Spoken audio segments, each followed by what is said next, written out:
Welcome back. Last season was a strange one in Fayetteville. For the first time in over 30 years, Frank Spangler wasn't the head coach. David Moneypenny was in his rookie season. Moneypenny's back for another year, and the Pirates are hoping to cash in.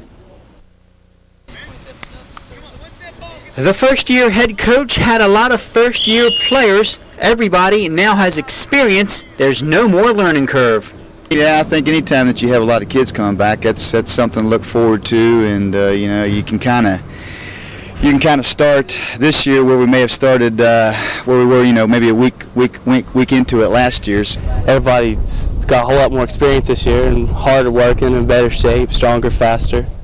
The Pirates will say their biggest improvement was during the off-season in the weight room. It's been way harder than it was last year. How so? We run a lot more, we do a lot more up-downs, we practice a lot harder. With all the work the Pirates are putting in, they're optimistic about this year. We want to make it to the playoffs at least, and obviously everybody's goal is a state championship, but that's a hard goal, and we're going to work as hard as we can, and we expect to be there. The first step to the playoffs will be the Oak Hill Red Devils.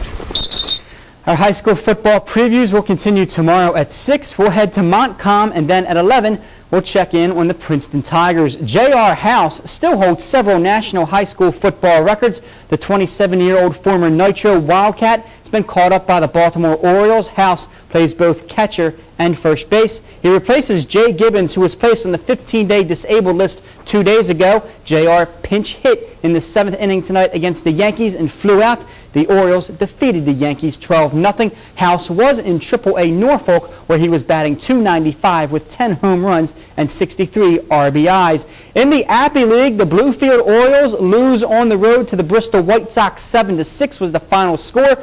Richard Diolio went 2 for 2 with 2 RBI in the loss. The Cincinnati Reds are in Chicago to open a 3-game series against the Cubs.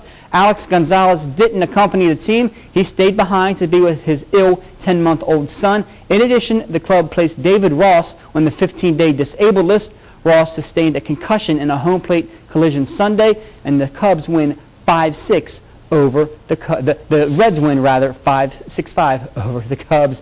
It's usually a no-no being able to drive around a NASCAR track, but Martinsville Speedway is giving fans the chance. The Speedway's 60th anniversary open house on August 26th will have guided tours around the oval from 1 to 5. In addition, there will be stops in the corporate suites and flagman stand. Free hot dogs and sodas will also be available. With Dale Earnhardt Jr. moving to Hendrick Motorsports, Kyle Busch was the odd man out. Busch has made a decision on which team he'll drive for next season. Joe Gibbs Racing will employ Busch.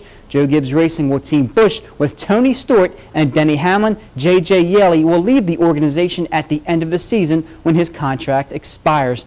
And the Sports Time has expired. Newswatch 4 will return after this.